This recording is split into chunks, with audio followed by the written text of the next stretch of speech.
What is feminine alchemy? Well, if I told you that everything you've been taught about achieving your goals has been backwards, would you believe me? That the reason you're overwhelmed and constantly pushing but not getting the results you want isn't because you're not working hard enough, but because you're approaching life from the wrong starting point? I'm about to share something that changed my entire understanding of how feminine energy works. And it's going to flip everything you think you know about productivity and success on its head. This is the first law of feminine alchemy, and once you understand it, you'll never approach your goals the same way again. For years, I was trapped in what I now call the masculine hustle cycle. Wake up, check the to-do list, push through tasks, force outcomes, repeat. Sound familiar? I was constantly in doing mode, believing that if I just took more action, worked harder, stayed busier, I'd eventually break through to the life I wanted. But here's what happened instead.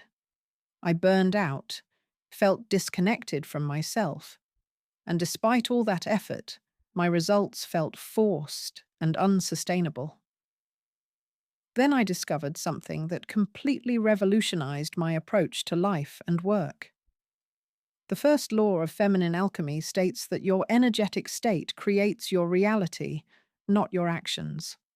In other words, who you're being determines what you're attracting and achieving, not just what you're doing. Think about it like this. Have you ever noticed that when you're in a great mood, feeling confident and aligned, opportunities seem to flow to you effortlessly? People respond differently, doors open, synchronicities happen. But when you're stressed, anxious, or forcing things, even your best efforts feel like you're swimming upstream. That's not coincidence. That's energy in action. The masculine approach says, think, plan, execute, achieve. The feminine approach says, feel, align, flow, receive. Both are valuable, but our culture has completely ignored the feminine path, especially for women who are trying to succeed in traditional masculine structures. Here's where it gets really interesting. Your energy field is constantly communicating information about you to everyone and everything around you. When you're operating from scarcity, fear, or desperation, that's the frequency you're broadcasting. When you're centered in abundance, trust, and authentic power, you attract completely different experiences. I learned this lesson the hard way during a particularly challenging period in my business. I was working 16-hour days, saying yes to everything, pushing myself to the point of exhaustion. My energy was frantic and scattered, and guess what? My results reflected that. Clients were demanding, projects felt chaotic, and money came in sporadically.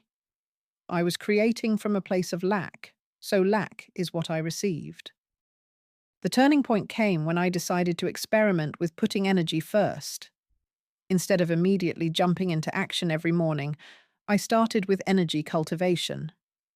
I'd spend the first hour of my day not doing anything productive in the traditional sense, but rather tuning into how I wanted to feel, what energy I wanted to embody, and getting aligned with that state before I took any action. The results were immediate and honestly a little shocking. When I shifted from forcing to flowing, from pushing to magnetizing, everything began to change. Better opportunities started appearing. The right people showed up at the right time. Work felt easier and more enjoyable.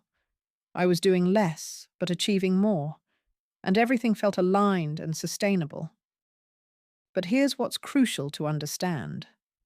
This isn't about sitting around visualizing and hoping things will magically appear. It's about becoming energetically aligned with what you want to create, then taking inspired action from that state. The difference is profound. When you operate from aligned energy, your actions become exponentially more effective. You make better decisions because you're not clouded by fear or desperation. You communicate more powerfully because you're speaking from authentic confidence. You attract the right opportunities because you're vibrating at the frequency of what you actually want. Let me give you a practical example. Say you want to attract a romantic partner. The masculine approach would be to get on dating apps, go to events, network, put yourself out there through sheer volume of action. The feminine approach would be to first embody the energy of someone who is already loved, valued, and cherished, to cultivate the qualities you want to attract, to become magnetic rather than hunting. This doesn't mean you don't take action. It means your action comes from fullness rather than emptiness, from confidence rather than desperation, from alignment rather than force. The same principle applies to career, health, finances, creativity, anything. When you prioritize getting into the right energetic state first, your subsequent actions become aligned, effective, and surprisingly effortless. Here's how to start implementing this immediately. Tomorrow morning, before you check your phone or dive into your to-do list, ask yourself, how do I want to feel today? What energy do I want to embody? If I was already living my ideal life, what would my energy feel like right now? Then spend even just 10 minutes cultivating that feeling. Maybe it's confidence, so you stand tall and breathe deeply. Maybe it's abundance, so you focus on everything you're grateful for. Maybe it's creative flow, so you put on music that inspires you and move your body. The key is to generate this energy from within first, before you need external circumstances to provide it for you. This is true feminine power, the ability to source your own energy and create from that centered place. I want to be clear about something important. This isn't about perfection or maintaining high vibes all the time. That's spiritual bypassing and it doesn't work. It's about conscious choice and intentional energy management. Some days you'll feel off, and that's completely normal and human. The practice is in recognizing when you're out of alignment and having tools to guide yourself back. The first law of feminine alchemy is ultimately about reclaiming your power as a creator. When you understand that your energy creates your reality, you stop being a victim of circumstances and start being the conscious architect of your life. Your energy comes before your actions, because your energy determines the quality and effectiveness of everything you do. Master this principle, and watch how your entire world begins to shift in ways that feel both magical and completely natural. Start tomorrow. Feel first, then flow into action. Your future self will thank you.